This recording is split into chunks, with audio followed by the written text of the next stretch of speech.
बताओ, अभी अभी आप मुझसे पेशतर हज़रत अल्लामा सैयद ग़ुलाम मोहिउद्दीन साहब से हज़रत मुहद्दिस आज़म हिंद रहमतुल्लाह अलैह सरकार कलां के मुतालिक सुन रहे थे, हज़रत अल्लामा मौलाना ग़ुफ़रान साहब से सुन रहे थे। ये बुज़ुर्गों के जो वाक़यात सुना रहे थे, तो ये क्यों सुनाते हैं? कहानियाँ नहीं हैं। जब हमारे बच्चे सुनते हैं तो वैसा अमल करने का जज्बा बढ़ता है।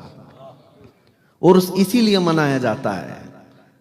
उर्स उन बुजुर्गों की तारीख और सीरत बयान की जाती है, और ये तरीक़ा ए सुन्नियो हमेशा कायम रखना, हमेशा कायम रखना, वरना तुम्हारे बच्चे सिर्फ गूगल के शागिर्द हो जाएंगे। जो पूछेंगे ये मौलाना गूगल से पूछेंगे, और बाद में इनको ऐसा लगने लगेगा कि हम तक दीन भी जो है मौलाना गूगल ने पहुंचाया। कल को कोई सूट बूट में आकर के कोई डॉक्टर, कोई प्रोफेसर हमारे बच्चों को गुमराह करेगा और कहेगा दीन तो हम ही लोगों ने पहुंचाया। नहीं, ये उर्सों के जरिए से अपने बच्चों को बताया करो दीन हम तक पहुंचा है तो ये अल्लाह के वलियों से पहुंचा है। इन अल्लाह के वलियों ने अपने अमल से पहुंचाया है, तकरीरों से कम, लेकिन अपने अखलाक से दीन हम तक पहुंचाया है। मेरे अजीज़ों, ये आरास, ये उर्सों की तकरीबें हम सिर्फ़ और सिर्फ नियाज खाने के लिए नहीं करते, बल्कि उन बुज़ुर्गों की सीरत सीखने के लिए। आपको पता है पूरी दुनिया में ये रिवाज है, पूरी दुनिया। अब तो मोबाइल का ज़माना आ गया, ये रिवाज छूट गया है अक्सर लोगों से, लेकिन पुराने ज़माने से एक रिवाज चलता था कि छोटे बच्चे जो घर में होते थे वो कहानी सुनने के शौकीन होते थे। हम तो सुनते थे हमारे बड़ों से, माँ भी कहानियाँ सुनाई हैं, बाप भी सुनाते रहे। सोने के वक्त बच्चों को कोई ना कोई कहानी सुनाई जाती थी, कभी दादी सुनाती, कभी नानी सुनाती। यह मशहूर था रिवाज। अब मोबाइल का ज़माना आ गया, नानी भी गई, दादी भी गई, बच्चा मोबाइल देखते देखते सो जाता है। लेकिन ये कहानी क्यों सुनाते थे? सब घरों में ये रिवाज होता था। बच्चे को सोने से पहले कोई चोर पुलिस की कहानी सुनाते, कोई गुड़ा गुड़ी की, कोई चांद की, कोई तारे की कहानी, कोई जंगल के शेर की कहानी, सब सुनाते। लेकिन मुसलमानों में ये रिवाज था पहले से कि माएँ खालिद बिन वलीद की कहानी सुनाती थी, माएँ सुल्तान सलाहुद्दीन अय्यूबी की कहानी सुनाती थी। अपने बच्चों को ये कहानी इसलिए सुनाते थे कि बच्चा बचपन से जब मुजाहिदीन की तारीख सुनता है तो जवान होकर के वो डरपोक और बुज़दिल नहीं बनता, बल्कि बहादुर बनकर के इस्लाम की हक्कानियत का ऐलान करता है। इसलिए अब ये उर्स जो रख रहे हैं, मैं इंतज़ामिया को मुबारकबादी देता हूँ, अशरफी चिश्ती एसोसिएशन अखम जो है यहाँ पर, ये लोग अब घरों में कहानियां सुनाना छोड़ दिए हैं। आप इस तरह जलसे कर करके इनको सुनाओ बुजुर्गों की बातें, ताकि कम से कम इन जलसों के जरिए से तो हमारे बच्चों तक हमारे बुजुर्गों की तारीख ट्रांसफर होती रहेगी। अल्लाह तबारक व तआला हमें अपने बुजुर्गों के नक्शे कदम पर चलाए। एक बात और मैं बता करके आगे मौजू की तरफ बढ़ता हूँ। बहुत ताखीर से अब ये मुझे आपके सामने पेश होना पड़ा है। मुझे तो पता नहीं, मॉरिशस के सिलसिले में बताया गया कि मगरिब के बाद तो यहाँ के लोग फ़ोन भी नहीं उठाते, जल्दी सो जाते हैं, जल्दी खाते हैं, अच्छा मामूल है। लेकिन आज ताखीर तक आप बैठे हैं, मैं भी ज़्यादा देर आपका नहीं लूँगा। जितनी बात हो सके, जब तक आप हज़म कर सकें, आप सुनते रहना। और जहाँ किसी को ज़रा बराबर भी बेजारगी आए, उकताहट आए, दूर से हाथ उठा देना, मैं सलाम कर लूँगा। बस मैं किसी को पकाता नहीं। एक बात मेरे वालिद बुजुर्गवार फरमाया करते थे, ये बहुत पते की बात है। फरमाते, वो सरकार मुफ्ती आज़म हिंद रहमतुल्लाह अलैह के मुरीद और खादिम रहे मेरे वालिद, हुजूर हाफिज मिल्लत के शागिर्द। फरमाते कि जो बुजुर्ग दुनिया से जा चुके उनकी पैरवी करो। क्यों? इसलिए कि अब उनके भटकने या गुमराह होने का कोई चांस ही नहीं। और जो जिंदा है, सबकी तलवार लटक रही है, पता नहीं ये कब तक सही रहेगा। बताया नहीं जा सकता है आदमी, इसलिए कि जानवरों का तो हिसाब किताब नहीं है, लेकिन इंसानों का हिसाब किताब है। इसलिए जो जा चुके अपनी कब्रों में वो सेफ हैं, अब वो नहीं भटकेंगे, अब गुमराह होने का चांस नहीं। फितने जितने भी आए झेलना जिंदों को है, अब मुर्दों को नहीं है, जो जा चुके। इसीलिए हम बुजुर्गों का उर्स इसलिए मनाते हैं कि जो सेफ दुनिया से गए हैं उनके तरीके को अपनाओ, इंशाअल्लाह तुम भी सेफ दुनिया से जाओगे, तुम भी उसी तरीके से दुनिया से इंशाअल्लाह जाओगे। इसको आला हजरत फाजिल बरेलवी रहमतुल्लाह अलैह अपने शेर में यूं फरमाते हैं, या रसूल अल्लाह तेरे गुलामों का नक्शे कदम है राह खुदा, तेरे गुलामों का नक्शे कदम है राह खुदा, वो क्या बहक सके जो ये चराग लेके चले। जो हुजूर पाक सल्लल्लाहु अलैहि वसल्लम के गुलामों के रास्ते पर चलेगा, इंशाअल्लाह अज़ीज वो उस रोशनी में इस पूरी जिंदगी को पार कर लेगा। मेरे अजीजों, निस्बत बड़ी चीज है। आज मैं मुख्तसर सी बातें अर्ज करूंगा। मुझे ये तमाम तीनों बुजुर्गों की बारगाह में खिराज अकीदत भी पेश करना है। सरकार गरीब नवाज हजरत सरकार कलाम या मुहद्दिस आज़म हिंद, तीनों और बुजुर्गों के फैज हासिल करने के लिए यहाँ पर हम जमा है। सुल्तानुल हिंद हिंदल वली मोइनुद्दीन अजमेरी रदी अल्लाह तआला, ये अताए रसूल इनका लक़ब है। पता है, अताए रसूल, रसूल की अता। और अब मैं एक बात पॉइंट की कहता हूं, जो गरीब नवाज को नहीं मानता, उनको नहीं लेना चाहता, वो क्या चीज छोड़ रहा है पता है आपको? क्या चीज छोड़ रहा है? रसूल की अता को छोड़ रहा है, बल्कि कुरान के खिलाफ जा रहा है। कुरान ने कहा मा आताकुमुर रसूल फखुदू, कुरान ने क्या कहा? जो रसूल तुम्हें दे दे वो ले लो। अरे हिंदुस्तानी मुसलमानों को रसूल ने गरीब नवाज दिया है, तो हर मुसलमान को चाहिए कि वो दिलो जान से उस मोइनुद्दीन अजमेरी गरीब नवाज के मिशन को कबूल करे। क्यों? इसलिए कि मेरे रसूल की अता है, मेरे रसूल की अता है। और यह आज कितना बेहतरीन संगम है। अब के चोचा के जो दो बुजुर्गों का जिक्र खैर यहाँ है, सरकार गरीब नवाज अताए रसूल हैं, और ये सरकार कलाम मुहद्दिस आज़म हिंद आले रसूल हैं। और मेरे आका सल्लल्लाहु तआला अलैहि वसल्लम ने इरशाद फरमाया, अला इन्न मतल अहली बैती कमतल सफीनति नूह मन रकिबहा नजा व मन तखल्लफ अन्हा हलक, औ कमा क़ाल रसूलुल्लाह सल्लल्लाहु अलैहि वसल्लम। अल्लाह के रसूल सल्लल्लाहु अलैहि वसल्लम फरमाते हैं, मेरे अहले बैत नूह अलैहिस्सलाम के तूफान की कश्ती के बराबर है। जो उस कश्ती में सवार हुआ वो बच गया, और जो कश्ती में नहीं बैठा वो हिलाक हो गया। मसला ये है कि जो अहले बैत का दामन पकड़ लिया वो फितनों के जमाने में भी महफूज रहेगा, और जो अहले बैत से नफरत करता है या बुग़्ज़ रखता है वो फौरन ही हिलाको बर्बाद हो जाता है। अल्लाह हमें अहले बैत की मोहब्बत हमेशा कायम व दायम रखे। मेरे अजीजों, सरकार गरीब नवाज रदी अल्लाह ताला और ये तीनों बुजुर्गों की एक मुश्तरका बात, कॉमन बात, जो हमारे लिए अमल करने में बहुत जरूरी है। अमल करना हमारे लिए आसान भी है। देखें, आपको एक बात मैं बताऊं, इनको जो कुछ भी मकामात मिले, किस वजह से मिले? किस वजह से मिले? ये पूरी दुनिया में चमके और आज तक चमक रहे हैं। वजह क्या है? एक ही वजह है, एक ही वजह, कि जो उनका हो गया वो जमाने का आका हो गया। जो रसूल पाक सल्लल्लाहु ताला अलैहि वसल्लम का हुआ वो जमाने का आका हुआ।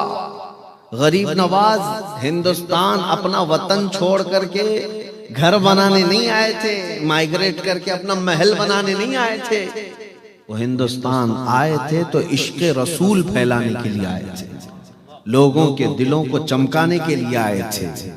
और जब तक उन्होंने ये काम किया है, देखें 800 साल गुजर गए, आज भी काम उनका ठंडा नहीं पड़ा। हुकूमत अब भी सबके सीनों पर वैसी ही जारी है। मुहद्दिस आज़म हिंद सरकार कलाम आला हज़रत इमाम अहले सुन्नत, इन्होंने जिंदगी भर जो काम किया वो क्या किया? मेरे रसूल पाक सल्लल्लाहु ताला अलैहि वसल्लम की मोहब्बत फैलाने का, न मिटते मिटते नाम हो ही जाएगा।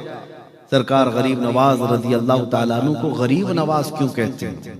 मैं जो बात कह रहा था वो क्या है, तीनों बुजुर्गों की कॉमन चीज वो क्या है, तीनों बुजुर्गों की मुश्तरका चीज जो आज मुझे आपके सामने कहना है वो क्या है? उम्मते मुस्तफा सल्लल्लाहु अलैहि वसल्लम की फिक्र करना। ये आज मेरा मैसेज है आपके लिए। रसूल पाक सल्लल्लाहु अलैहि वसल्लम की उम्मत का ख्याल करना ये बुजुर्गों की खास आदत है, जिसकी वजह से उनको बुलंद मकामात मिलते हैं। आज उम्मते मुस्तफा की फिक्र न करोगे तो हदीस सुन लो। क़ाल रसूलुल्लाह सल्लल्लाहु अलैहि वसल्लम मन लम यहतम बिअम्रिना फलैसा मिन्ना। जिसने मेरी उम्मत के बारे में नहीं सोचा वो मुझ में से नहीं है। हुजूर पाक सल्लल्लाहु अलैहि वसल्लम ने फरमाया कि जो इस हाल में सुबह किया कि मेरी उम्मत के बारे में कुछ सोचा नहीं, वो मेरी उम्मत में से नहीं है। हर एक की जिम्मेदारी है कि उम्मते मुस्तफा की फिक्र करो। जानते हैं एक दुआ है जिसके मुतालिक फरमाया गया, बंदा जब ये दुआ करता है तो रसूलुल्लाह फरमाते मेरी शफाअत वाजिब है उसको। वो दुआ क्या है? अल्लाहुम्मा अरहम उम्मत मुहम्मदिन सल्लल्लाहु अलैहि वसल्लम रहमतन आम्मा, अल्लाहुम्मा अगफिर उम्मत मुहम्मदिन सल्लल्लाहु अलैहि वसल्लम मगफिरतन आम्मा। ये दुआ बंदा कोई भी करे, रसूल पाक सल्लल्लाहु अलैहि वसल्लम की शफाअत उस पर जरूरी हो जाती है। वो क्या है? ये दुआ करे, ऐ अल्लाह मोहम्मद सल्लल्लाहु अलैहि वसल्लम की उम्मत पर रहम फरमा, आम रहमत फरमा। दूसरी है, ऐ अल्लाह उम्मते मोहम्मदिया की आम बख्शिश फरमा दे। बताइए, दुआ तुम हुजूर की उम्मत के लिए कर रहे हो और रसूल राजी हो रहे हैं। रसूल पाक सल्लल्लाहु अलैहि वसल्लम की रजा अगर हासिल करना है, उम्मत की फिक्र करो। उम्मत पूरी दुनिया में आज लोग जिस तरह से आज उम्मत के अहवाल को इग्नोर कर रहे हैं, केयरलेस जिसको कहते हैं, किसी को ख्याल नहीं, सब अपनों में मसरूफ हैं, ये उम्मत की खासियत नहीं है। ये उम्मत की खासियत नहीं। कुरान में अल्लाह ने अपने रसूल की जो सिफत बयान की क्या है, लक़द जाअकुम रसूलुम मिन अनफुसिकुम अज़ीज़ुन अलैहि मा अनित्तुम। मैंने आयत ये पढ़ी, अल्लाह फरमाता है, ए लोगों तुम्हारे पास ऐसा रसूल आया जिसको तुम्हारा तकलीफ में पड़ना गवारा नहीं। तुम अगर तकलीफ में आ गए तो रसूल को बर्दाश्त नहीं होता। और उस रसूल को अल्लाह फरमाता हरीसुन अलैकुम बिल मुमिनीन, वो सिर्फ तुम्हारे ईमान की तलब रखते हैं। रऊफुर रहीम, निहायत नरम दिल वाले, रहम करने वाले रसूल तुम्हारे पास आए। वो हमेशा उम्मत की फिक्र में रह गए, उम्मत की फिक्र में रह गए। और जो आज भी उम्मत की फिक्र करता है, रसूल उससे राजी हो जाते हैं। मेरे आका सल्लल्लाहु अलैहि वसल्लम उससे राजी होते हैं। गरीब नवाज पूरी जिंदगी हुजूर की उम्मत की खिदमत करते रहे, 90 लाख लोगों को कलमा पढ़ाया, तो क्या रसूल उनसे राजी नहीं होंगे? उम्मत की फिक्र आज करोगे, तुम चल करके जाओ, किसी एक को भलाई का हुक्म दे दिया, बुराई से किसी एक नौजवान को रोक लिया, तुमसे अल्लाह के रसूल राजी हो जाएंगे। बहुत सारे लोग मुझसे वजीफा पूछते हैं, अल्लाह के रसूल का दीदार करना है, रसूल पाक सल्लल्लाहु ताला अलैहि वसल्लम को ख्वाब में देखना है। क्या आपकी तमन्ना नहीं है? कौन सा ऐसा मुसलमान है जिसकी तमन्ना ना हो? वो हसीन चेहरा देखें, वो गुलाबी रंगत को देखें, एक बार उस जमाले मुस्तफा को देखें, ताकि दुनिया का हुस्न जमाल फीका पड़ जाए। एक बार आंखों में वो हुस्न बस जाए तो फिर दुनिया क्या चीज है। जब जिब्राइल अमीन कहते हैं आफाक हा गर्दीदाम बिसियार खुबा दीदाम, लेकिन या रसूल अल्लाह तू चीजें दीगरी। कौन कह रहे हैं? सैयदुल मलाइका जिब्राइल अमीन। वो कहते हैं ए रसूल पाक, मैंने पूरी कायनात को देखा है, सब जगह घूम लिया और बड़े अच्छे अच्छे लोगों को देख लिया, लेकिन ए अल्लाह के रसूल आप चीज ही अलग है, लेकिन तू चीजें दीगरी। और हसन बिन साबित ने क्या कहा? व अहसनु मिनका लम तरा क़त्तु ऐनी व अजमलु मिनका लम तलिदिन निसाओ।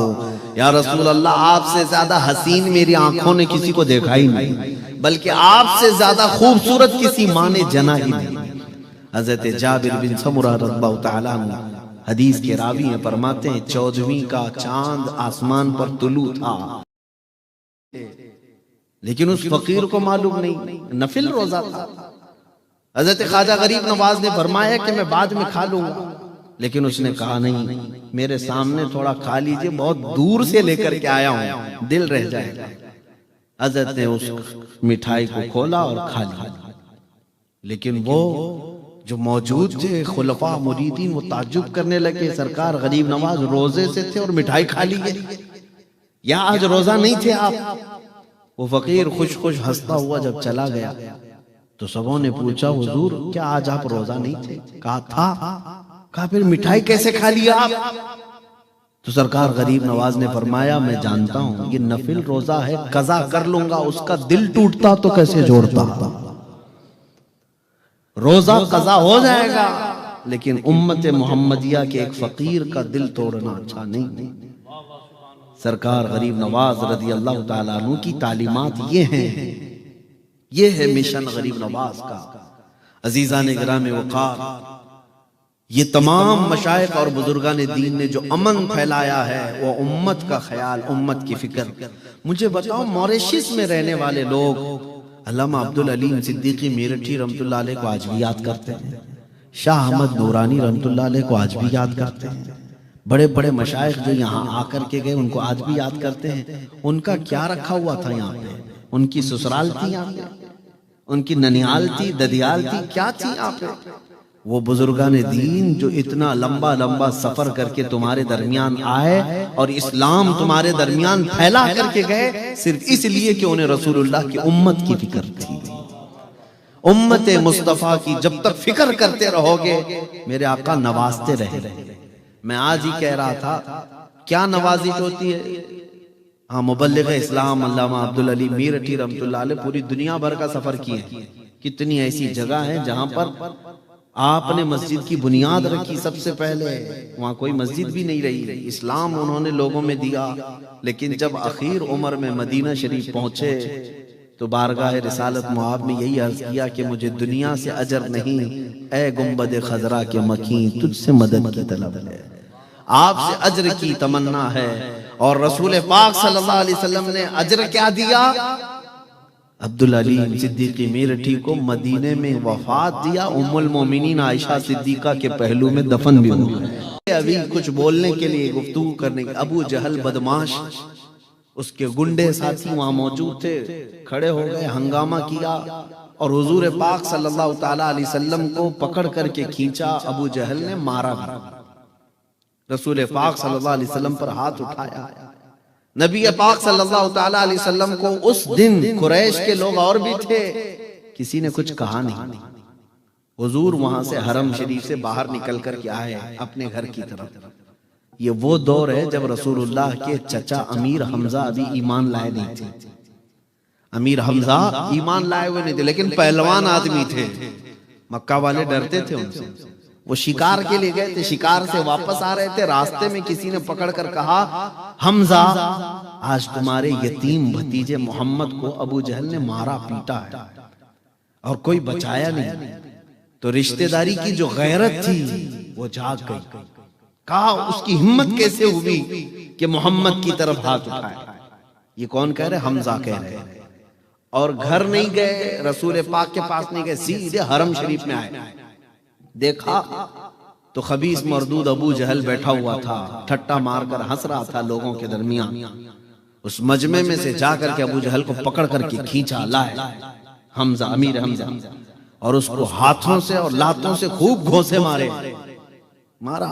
और उसके बाद कहा, खबरदार, क्या तूने ये समझ लिया कि मोहम्मद के सारे रिश्तेदार मर गए? कभी अगर मोहम्मद की तरफ इसके बाद आंख भी उठाया तो मैं आंख फोड़ दूंगा। मैं अपने भतीजे मोहम्मद का कफील हूं सल्लल्लाहु अलैहि वसल्लम। ये अबू जहल को मारा पीटा, मोहब्बत थी भतीजे की, लेकिन ईमान नहीं था, ईमान लाए हुए नहीं थे। मारा पीटा और उसके बाद आए, देखते हैं अब मेरे भतीजे मोहम्मद सल्लल्लाहु अलैहि वसल्लम का क्या हाल है। अब देखने के लिए आए। रसूल पाक सल्लल्लाहु अलैहि वसल्लम एक जगह बैठे हुए थे। अमीर हमजा आए, कहा, ए मोहम्मद, मुझे सुनने में आया कि अबू जहल ने आपको मारा है। गम मत करना, मैं बदला ले लिया, मैं तुम्हारे दुश्मन को खूब मार करके आया हूं। क्या करेंगे? मैं आपको बताऊं, यहां बैठ करके रात के वक्त खाने का वक्त आता है, दस्तरखान पर अच्छी अच्छी नियामतें सजती हैं, गोश्त भी पका है, बिरयानी भी पकी है, लजीज खाने पके हैं। मैं रोज की बात नहीं कर रहा हूं, किसी दिन अगर ऐसा हो गया तुम्हारे, एक दिन भी अगर जिंदगी में ऐसा आया, दस्तरखान पर खाने रखे हैं, लेकिन हाथ बढ़ने से पहले तुम्हें मुल्क शाम के, यमन के, इराक के, फिलिस्तीन के यतीम बच्चे याद आ गए और तुमने हाथ उठा लिया, आंखों में आंसू आए, अल्लाह तुम्हारा ये अमल भी देख रहा है, अल्लाह तुम्हारा ये अमल भी देख रहा है। बारगाह इलाही में ये तो कह सकते हो कि मौला हालात मुझे वहां तक पहुंचने नहीं देते, लेकिन दिल मेरा रोता है, मौला तेरे हबीब की उम्मत पर रहम फरमा। अगर तुमने इतना भी कह दिया तो ये भी फिक्र उम्मत है, ये भी उम्मत की फिक्र है कि अगर तुम अपने घर में बैठ करके भी उनका दर्द का एहसास करते हो, आंखें भीग जाती हैं, अल्लाह तुम्हारा ये अमल भी देख रहा है। मेरे अजीजों, ऐसा तो ना हो कि उधर बच्चों की चीखें निकल रही हैं। मैं खुद इराक में हर साल जाता हूँ, बगदाद शरीफ 11वीं में, और कभी साल में 2 मरतबा होता है। वहां के मकामी लोगों से ताल्लुकात हो गए, कई हमारे दोस्त हैं वहां के साथी, वो कहते हैं कई मरतबा ऐसे हालात आए कि जनाजा उठाने के लिए 4 लोग भी नहीं मिलते, 2 लोग लेकर के जनाजा चल पड़ते हैं। इतने जनाजे। बगदाद में एक मैदान था जिसमें पहले लोग फुटबॉल खेलते थे, और चंद सालों के बाद जा करके देख रहे तो मैदान पूरा कब्रों से भर गया, पूरा कब्रों से भर गया, कोई फुटबॉल का मैदान नहीं है। इतनी कब्रें, मौत आम हो गई, मौत आम हो गई। मैं 3-4 साल पहले, लॉकडाउन से पहले की बात कर रहा हूँ, 11वीं शरीफ हम तो अपने अपने घरों में खूब पका के खाते हैं और सवाब समझते हैं। मेरे अजीजों, पहले से पेट भरा हुआ है, फिर खा करके कौन सा सवाब? इंटरटेन करते हो, नियाज के नाम पर हाँ खाना खिलाना सवाब है, लेकिन किसको? जिसके घर में पहले से खाना बनता है उसी को खिला के सवाब। उस तक हमारा खाना ही नहीं पहुंचता जिसके घर में रोटी भी नहीं बनती। गरीब और मिस्कीन को खिलाने का हुक्म इस्लाम में है, पेट भरे हुए लोगों के लिए नहीं है। उनका तो पहले से पेट भरा है, उनके पास खाना पहले से है।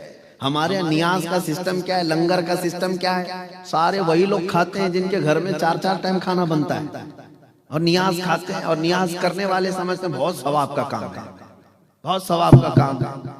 मेरे अजीजों, सवाब का काम सरकार गौसे आजम अब्दुल कादिर जीलानी रज़ियल्लाहु ताला अन्हु फरमाते हैं, सबसे नेक काम भूखों को खिलाना, नंगों को पहनाना। बात समझ में? दोनों को मिक्स करके बताया गया। भूखों को खिलाना, नंगों को पहनाना, ये दोनों को जमा करके क्यों कहा गया? इसलिए कि वही भूखे को खिलाओ जिसके पास कपड़े पहनने तक की भी नौबत नहीं है, जिसके पास इतना माल भी नहीं। वो जमाने की बात थी, लेकिन आज अगर गरीब मिलता है तो उसे खिलाएं, नहीं तो उन तक अपना माल पहुंचाएं। मैं जो बात कर रहा था कंप्लीट करता हूं। 4 साल पहले हम वहां पर जाकर 11वीं जो करते, अपने खाने के लिए 1 मरतबा बना लेते हैं, ठीक, लेकिन बाकी सारे बकरे ज़बा करके रिफ्यूजी कैंप में, जहां पर जंग में जिनके घर तबाह हो गए, उनके घरों पर जाते हैं, गोश्त के टुकड़े तकसीम करते हैं। बहुत सारे लोग करते हैं, हम भी गए थे। मैं ये तजुर्बा आपको बता रहा हूँ, आंखें आज भी हमारी डबडबा जाती हैं। जब गोश्त के टुकड़े लेकर हमारा ड्राइवर पहुंचा, वहां बच्चों को ऐलान, पूरी झोपड़ियां लगी हुई थी कि लोगों गोश्त आ गया है तुम्हारे घर। सारे घरों से बच्चे औरतें सब निकल आए, हमारे हाथों से वो गोश्त ऐसे छीन करके भागते थे जैसे कोई चील कौवे छीन के भागते। आज इस हालत पर उम्मत मुस्लिमा को कौन लाया? क्या ये मेरे रसूल की उम्मत नहीं है जिसको ऐसा भिखारी बना दिया गया? उनको एक गोश्त का टुकड़ा लेकर के, छोटी सी एक लड़की को देखा, वो गोश्त का टुकड़ा लेकर भाग रही और बीच रास्ते में चूम रही, आंखों से लगा रही। गोश्त का एक टुकड़ा 1/4 किलो का होगा, आधा किलो का होगा। उस दिन दर्द होता है दिल में कि हम तो रोज खाते हैं अपने घरों में, और मेरे आका सल्लल्लाहु अलैहि वसल्लम की उम्मत को हमने कभी एहसास नहीं किया। ये बहुत सारे लोगों में मुकाबला होता रहता है। मैं उनसे कहता हूँ तुम्हारे पीर नमाज ही नहीं पढ़ते, न मक्का में, न मदीने में, न अजमेर में, बैठ के यहाँ खाते रहते हैं। उनसे कहो खाना भी वहीं खा के आ जाए। हाँ मेरे अजीजों, मैं ये बात इसलिए कह रहा हूँ कि पीरों को लक़ब देने में बहुत आसान है, मुरीद जो चाहे लक़ब दे देंगे, लेकिन मुहद्दिस आज़म हिंद को लक़ब किसने दिया? क्या ये मुरीदों ने लक़ब दे दिया? उनके चाहने वालों ने दे दिया? नहीं, बल्कि उनको पढ़ाए हुए उस्ताद ने लक़ब दिया। उस्ताद अपने शागिर्द को कह रहा है, और वो भी इल्म हदीस में कुछ बुजुर्गों को 40 साल लग गए, किसी को 50 साल लग गए बुखारी शरीफ पढ़ाते पढ़ाते, जब उनको मुहद्दिस कहा जाता है। लेकिन हजरत मुहद्दिस आज़म हिंद को सिर्फ 17 साल की उम्र में मुहद्दिस आज़म हिंद कहा गया। ये आपका कमाल था इल्म हदीस में। अल्लाह तबारक व तआला उनके फयूज़ व बरक़ात हम सब के सीनों पर जारी व सारी फरमाए। और सिर्फ हदीस में नहीं, एक जगह आजमगढ़ में आपने तकरीर फरमाई थी मुहद्दिस आज़म हिंद, जो मौजूद लोग थे वो कहते हैं एक तकरीर में हमने देखा 25 लैंग्वेज इस्तेमाल किए थे। 25 जुबानें अलग अलग अलग अलग आपने इस्तेमाल किए। वो जिस मैदान में गए उसके बादशाह थे, जिसमें मुनाजरे में गए, मुनाजरे में देवबंदियों के दांत खट्टे करके आए। मुनाजिर आजम भी थे, एडवोकेट्स थे, वकील हजरात उनके सामने बात कर रहे थे। भागलपुर में 1 घंटा तक तकरीर किए, पूरे आर्टिकल्स जितने भी इंडियन ये जो हमारे लॉ हैं उसके बारे में बात करते रहे। पैनल कोड फला, ये आर्टिकल 3 सब बात करते रहे। तो वकील जितने बैठे हुए थे एडवोकेट, उन्होंने कहा कि आप इंडियन लॉ के हाफिज हैं, हमें याद नहीं है सारी चीजें, आप तो ऐसा पढ़ रहे हैं जैसे कि आपने हिफ्ज किया है। बहरहाल मेरे अजीजों, ये सब कमाल है इश्क रसूल का। जो बंदा अपने आप को रसूलुल्लाह के लिए वक्फ करता है, दुनिया के सारे उलूम उसको सदक़े में दे दिए जाते हैं। आला हजरत ने भी यही फरमाया, बचपन में मुझे मैथमेटिक्स पढ़ने का, मंतिक और फिलॉसफी पढ़ने का शौक था, किताबें लेकर बैठता था। मेरे वालिद गिरामी हजरत अल्लामा नकी अली खान साहब आए, देखा मैं ये मैथमेटिक्स हिसाब की किताबें पढ़ रहा हूँ, तो उन्होंने मेरे हाथ में से किताबें ले ली। कहा अहमद रजा ये सब क्या पढ़ रहा है? रख रख का इल्म हदीस पढ़, रसूलुल्लाह के दीन की यानी फिक़ह पढ़, हदीस पढ़, और वो हदीस और फिक़ह के सदक़े में अल्लाह सारे उलूम यूं ही तुझे अता कर देगा। और फिर अल्लाह ने ऐसा नवाजा आला हजरत को कि मैथमेटिक्स में उनकी लिखी हुई किताबों का प्रोफेसर लोगों के पास भी जवाब नहीं आज। तो बहरहाल जो कुछ भी मिलता है वो मेरे मुस्तफ़ा करीम सल्लल्लाहु अलैहि वसल्लम से वफा करने पर मिलता है। आखिर में मैं यही कहूँगा कि या रसूल अल्लाह, खल्क के हाकिम हो तुम, रिज़्क़ के कासिम हो तुम, जो मिला तुमसे मिला, तुम पे करोड़ों दुरूद, बेहुनरो बेतमीज किसको हुए हैं अजीज, एक तुम्हारे सिवा तुम पे करोड़ों दुरूद। आज अहले मॉरिशस से मैं कहता हूँ, आए हम सब ये अहद करते हैं कि अगर अपनी जिंदगी में किसी को राजी करना है, एक बात मैं आपको बता दूं, कुछ नौजवान सिर्फ चंद दोस्तों को राजी करने के लिए अपना चेहरा बदल लेते हैं। हाँ, दाढ़ी निकाल के फेंक दिया, क्यों? इसलिए कि दूसरे लोग हमको बोलेंगे पुराने जमाने का आदमी लग रहा है, क्या बूढ़ा हो गया, मौलाना हो गया, मौलवी साहब हो गया। उसको सिर्फ चंद लोगों को राजी करने के लिए अपने आप को बदल लिया, लेकिन फिर भी वो राजी नहीं रहते, फिर भी नहीं राजी रहते। तुम दुनिया को नंगा होकर के भी राजी नहीं कर सकोगे। एक बात याद रखिए, कुछ भी अपने आप को बदल लो, लोग बोलते रहेंगे हो तुमको ये दुनिया छोड़ती नहीं। ये कपड़े पहनो तो मुझे बोलते हैं, आम कपड़े पहनो तो बोलते हैं, अगर सादे कपड़े पहन कर क्या हो तो बोलते हैं मौलाना तो ये कुछ है ही नहीं, भिखारी दिखता है। बहुत ज्यादा कपड़े पहन लो, अच्छे कपड़े पहन लो तो बोलते हैं पता नहीं कहां से पैसा ला रहा है। साइकिल पर जाओ तो गरीब है, यतीम है बेचारा। कार में जाएगा तो बोले सबका माल लूट के जा रहा है। तो लोगों की कोई भी ये रहती नहीं। लेकिन मैं ये कहता हूं कि तुम अपने आप को क्यों बदलने जा रहे हो? जिसके दिल में ये बात आती है ना, लोग क्या कहेंगे, लोग क्या कहेंगे, ऐसा करूंगा लोग क्या कहेंगे, उनके लिए मैं एक ही जुमला कहता हूं, लोग कुछ नहीं कहते, मरने के बाद सिर्फ इन्ना लिल्लाह कहते हैं, बस। यही एक अच्छी चीज